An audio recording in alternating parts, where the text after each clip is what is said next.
उषा का सगा बेटा सुनील और बहू कीर्ति उन्हें उनके सौतेले बेटे के साथ छोड़कर जा रहे होते हैं। बेटा, तेरी जब कमाई बढ़ जाएगी कम से कम तब तो मुझे तू लेने आ जाना। हाँ हाँ माँ, क्यों नहीं। चलो भी, अब कितना लेट कर दिया है, टैक्सी इंतजार कर रही है बाहर। हाँ हाँ चलो। सुनील और कीर्ति चले जाते हैं और उषा उन्हें जाता हुआ देख उदास हो जाती है। तभी वहाँ निशा आ जाती है। अपनी सास को उदास देख निशा उनके पास जाती है। क्या हुआ मम्मी जी, आप तो बहुत सगा बेटा करती थी। आपके सगे बेटे ने तो आपको छोड़ दिया और चले गए अपनी अलग गृहस्थी बसाने। देख बहू, मेरे बेटे को कुछ भी कहने की जरूरत नहीं है। मुझे यकीन है कि जब उसकी तनख्वाह बढ़ जाएगी तो वो मुझे लेने जरूर आ जाएगा। हाँ, ये भी देख लेंगे कि वो लोग आपको वापस लेने आते हैं या नहीं। तब तक तो आप भी यही हो और मैं भी।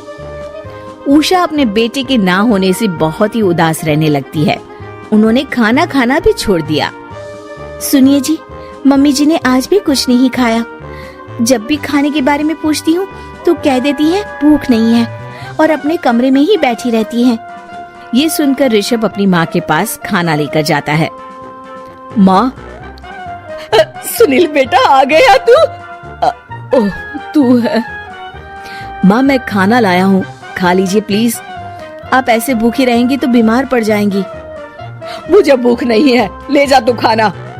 ठीक है, फिर जब तक आप नहीं खाएंगी मैं भी नहीं जाने वाला यहाँ से।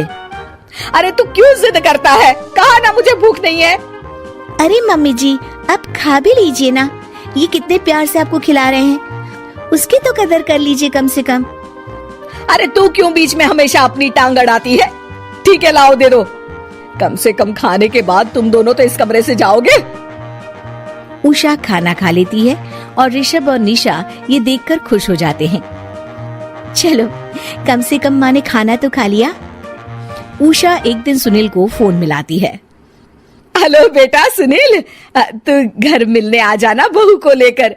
कितने दिन हो गए, बहुत मन कर रहा है मेरा। हाँ हाँ ठीक है माँ, ऑफिस में बहुत काम है, टाइम मिला तो आ जाऊंगा। सुनील फोन काट देता है। हेलो सुनील बेटा।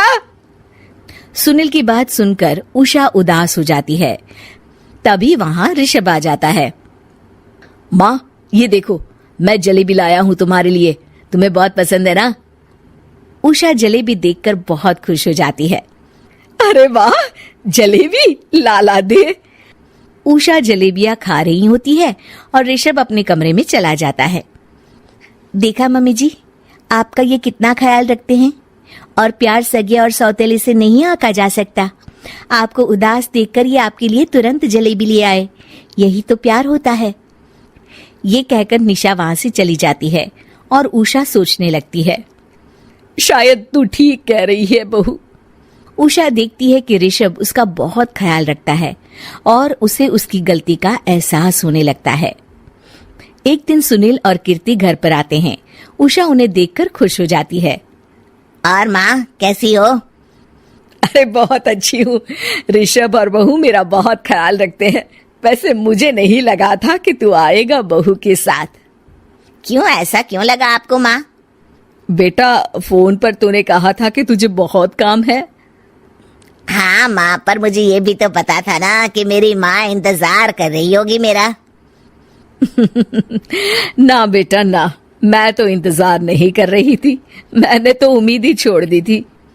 सुनील को ये देखकर अजीब लग रहा होता है कि उसकी माँ ऋषभ से अब बहुत अच्छे से बात कर रही होती है और उसके आने की उनको कोई खास खुशी भी नहीं होती है। अपनी माँ का ध्यान न पाकर उसे थोड़ी सी जलन महसूस होती है। माँ, ये देखो मैं क्या लाया हूँ, साड़ी तुम्हारे लिए। हाँ बेटा, अच्छी है साड़ी तो।